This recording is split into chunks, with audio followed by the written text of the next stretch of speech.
The second ICT for Development International Conference was attended by delegates from a wide range of youth NGOs, community groups, social entrepreneurs, academics, and politicians.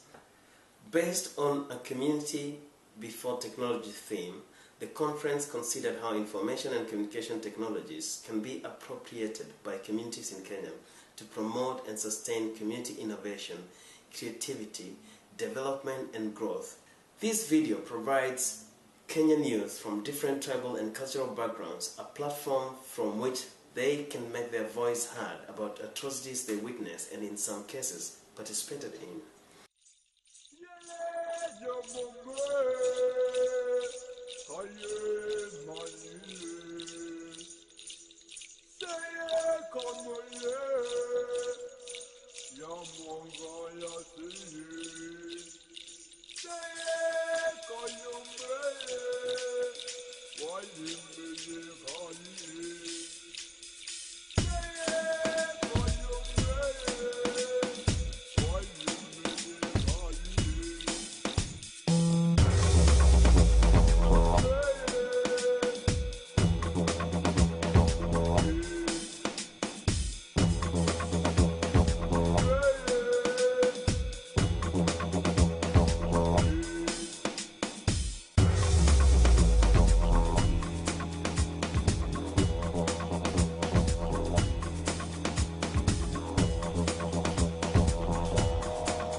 Violence was caused by disputed elections between the two major political parties, the ODM, the PNU, and then the leaders divided the communities in two rifts, and then the violence occurred. The causes of violence was due to tribal cocoons that were mobilized by the political leaders. I can say that tribalism might be the cause, because you might find that some tribes, maybe Kalenjins and Kisis, they like people from their group or from their tribe. Like we understand the post-election violence, it was basically a tribal clash. Like we have Nandis against Kikuyu and Kikuyus against Kisii. So like myself, I'm a Luo, we were joining up with Nandis to come and fight Kikuyus and Kisis. So I had just to do the same, because those people were hurting our people, and I had to come up and join up with them so that we could fight and release our people. Especially the Kikuyus, the Kalenjins, the Kisis, and the Luos, there was a lot of tribalism. The most important factor which brings about violence in Kenya is tribalism. Many people are just viewed according to their tribalistic grounds. You find that because I'm a Luo, a Kikuyu will not love me. Because I'm a Luo, I'm not allowed to marry a Kikuyu because that's not my tribe speak. Kalenjins and the Luos in the western side of Kenya, and other people from coast, they were in ODM party against PNU, who were coming from the eastern part of Kenya and central.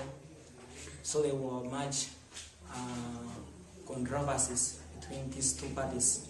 There was mistrust between the ECK members like the clerk, the people, they think that the votes were stolen. And that causes rioting. The leader they chose that day as a winner was not supposed to be a leader or the president of the Republic of Kenya. The unfaithfulness among the civil servants who are concerned with the Electoral Commission of Kenya, who are not in a position to speak the truth and to be transparent in their work. If we were talking about issues and not these guys against these guys, I don't think we could have had that violence.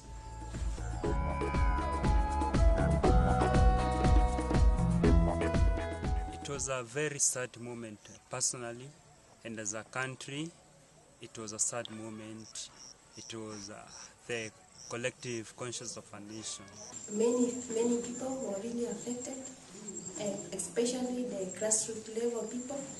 The violence was affecting the common guys and not the guys on top. Their families were not in Kenya, and therefore I can say that those small families, that is poor families, were more affected than the rich families. It affected me in so many ways. One, it interfered with my businesses. Some of my goods were burnt, and some of my relatives were killed. It left me poor. I come from the Luo, but those people who are living in Naivasha, you saw them on the screen, the way they were being treated. Some of them were being cut with pangas, while with us, we were dealing with the Kikuyu here, we were not treating them bad. So we decided to revenge. That's why we decided also to cut them the way they used to treat those people who are living in Naivasha there. Some were using arrows, so the people were were frightened. I find that most people lost their life because of the harsh weapons which were used, for example, guns, pangas, what.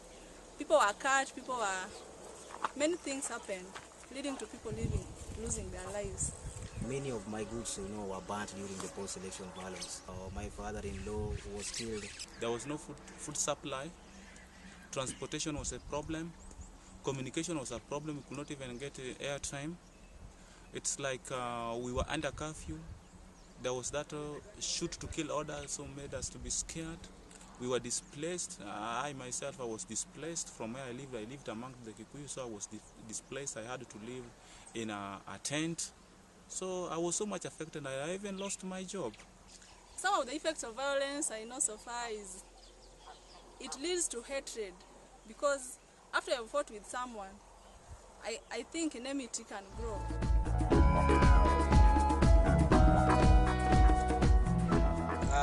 I participated in this way. After the post-election had started, because of what was happening, because of how our people were being hurt, being killed, I had a feeling that I was to come out and also protect our people by joining up with those who are going to fight, and maybe ferrying other people to go and fight so that we could protect our people against other communities. I participated by castigating some of my tribesmen to go and fight, and by spreading rumors. I sponsored them money to participate, even the weapons to participate in post-election. First, I participated by mobilizing youths. We were blocking vehicles on the road, digging potholes so that they cannot pass. Because we were against Kisii and the Kikuyus, we decided to attack them and steal their things. I was witnessing how people were, killing each other. Then I felt like I could not even join the violence.